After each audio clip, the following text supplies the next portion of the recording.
చౌదరి గారు. అధ్యక్ష, రాష్ట్రంలో తమ ఉద్యోగ కల్పన కోసం ఎదురు చూస్తున్న లక్షలాది మంది నిరుద్యోగుల జీవితాలతో చెలగాటమాడింది గత ప్రభుత్వం. సంతలో పశువులను అమ్మినట్టుగా పోస్టులు అమ్మేశారు. మంత్రి గారి దృష్టిలో ఉందని అనుకుంటున్నాను. పాపం జగన్మోహన్ రెడ్డి గారికి ఇది పీనట్. ఏంటంటే ఒక డిప్యూటీ కలెక్టర్ పోస్టు 2.5 కోట్లు మాత్రమే, ఒక డిఎస్సి పోస్టు 1.5 కోట్లు మాత్రమే, ఒక 150 కోట్లే. పాపం మా వాడికి ఏముందా, ఇది పెద్ద వేల కోట్లు దోసుకున్నాడికి ఇది లెక్కలేదు కాదు. అందువల్ల కానీ పేద విద్యార్థుల జీవితాలతో చెలగమాడారు. 162 పోస్టులకి గత ప్రభుత్వంలో చంద్రబాబు గారు నోటిఫికేషన్ ఇస్తే ప్రభుత్వం మారాక ఆయన పబ్లిక్ సర్వీస్ కమిషన్ని సొంత జాగ్రత్తలాగా వాడుకున్నాడు. అక్కడ పిఎస్ఆర్ ఆంజనేయులు పెట్టాడు, గౌతమ్ సవాంగ్ని చైర్మన్గా పెట్టాడు, తను చెప్పినట్టుగా ఆడించాడు. మూల్యాంకనంలో ఏదైతే ఉందో అత్యధిక మార్కులు వచ్చిన వాళ్ళు ఫెయిల్యూర్ అయ్యారు సార్.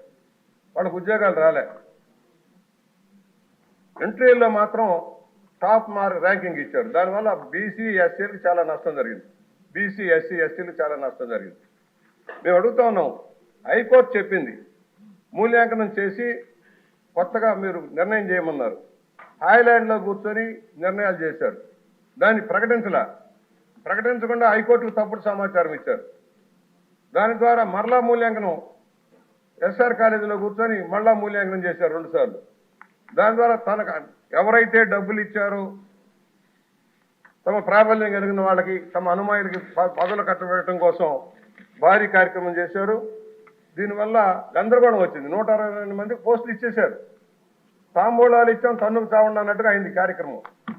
ఇవాళ ఎవరైతే బాధితులు ఉన్నారో వాళ్ళు కోర్టుకు వెళ్ళారు. ఇవాళ కోర్టు జ్యూరిడిక్షన్లో ఉన్న ప్రభుత్వం నిర్ణయం తీసుకోవాల్సిన అవసరం ఉంది. ఎందుకంటే న్యాయం చేయాలి, నిరుద్యోగులకు న్యాయం చేయాలి. అసలే పోస్టులు తక్కువ. గ్రూప్ 2లో కూడా అదే జరిగింది. మంత్రి గారి దృష్టికి తీసుకొస్తున్నాను అధ్యక్ష. గ్రూప్ 2లో కూడా సేమ్ అదే పరిస్థితి వచ్చింది. గ్రూప్ 1లో ఎలా జరిగిందో గ్రూప్ 2లో కూడా అదే జరిగింది. భారీ ఎత్తున చేతులు మారింది డబ్బులు.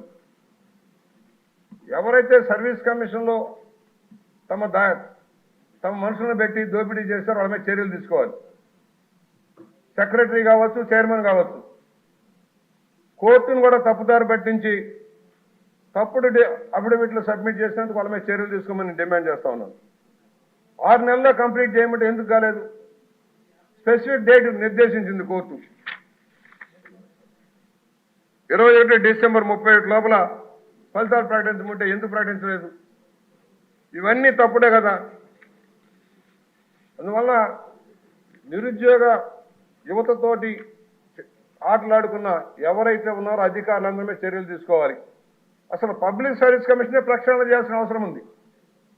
అన్ని రంగాల్లో కానీ దాన్ని అప్రతిష్టపాలు చేశారు.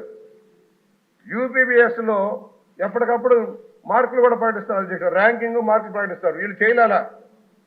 రెండోసారి చేసి అవసరమైన వాళ్ళకి మార్కులు వేసుకున్నారు. కనుక మంత్రి గారిని కోరేది 162 మంది అర్హత లేని వాళ్ళు ఎవరైతే వచ్చారో వాళ్ళు తొలగించడానికి ఎలాంటి చర్యలు చేపడతారు? కోర్టులో పెండింగ్ ఉందంటే కాదు. ఇవాళ గ్రూప్ 2లో ఏం జరిగిందో కూడా విచారణ చేయించండి. అసలు మొత్తం కూడా లిస్ట్ అంతా తెప్పించండి. ర్యాంకింగ్ ఎలా వచ్చింది, రాత పరీక్షలో ఎన్ని వచ్చినాయి, ఇంటర్వ్యూలో మార్కులు ఎలా పెరిగినాయి. అంత మేధావులైతే రాత పరీక్షలో రావాలి కదా. డిజిటల్గా ఎందుకు చేశారు? మాన్యువల్గా చేసామని డిజిటల్గా ఎందుకు చేశారు? తమ అవసరాలు తీర్చుకోవడం కోసం, తమ మనుషుల్ని ఉద్యోగాల కల్పన కోసం చేసిన కార్యక్రమాన్ని ఒకసారి పరిశీలన చేయమని నేను కోరుతూ, ఇవాళ ఈ పబ్లిక్ సర్వీస్ కమిషన్ ప్రక్షాళన చేయమని మరోసారి మీ ద్వారా విజ్ఞప్తి చేస్తూ, కొన్ని నిర్ణయాలు సత్వరం జరగాల్సిన అవసరం ఉంది. ఇవాళ లోకేష్ బాబు గారు ఇక్కడే ఉన్నారు కనుక విద్యా వ్యవస్థని, ఉద్యోగ వ్యవస్థని సర్వనాశనం చేసిన గత ప్రభుత్వ చర్యలు వెంటనే సరిదిద్దాలంటే యూనివర్సిటీని కూడా ప్రక్షాళన చేయాల్సిన అవసరం ఉంది. యూనివర్సిటీని కూడా సర్వనాశనం చేశారు. ఉద్యోగ కల్పన పబ్లిక్ సర్వీస్ కమిషన్ సర్వనాశనం చేశారు. వీటన్నిటి మీద దృష్టి సారించవలసిన విజ్ఞప్తి చేస్తున్నాను అధ్యక్ష. శ్రీనివాసరావు గారు.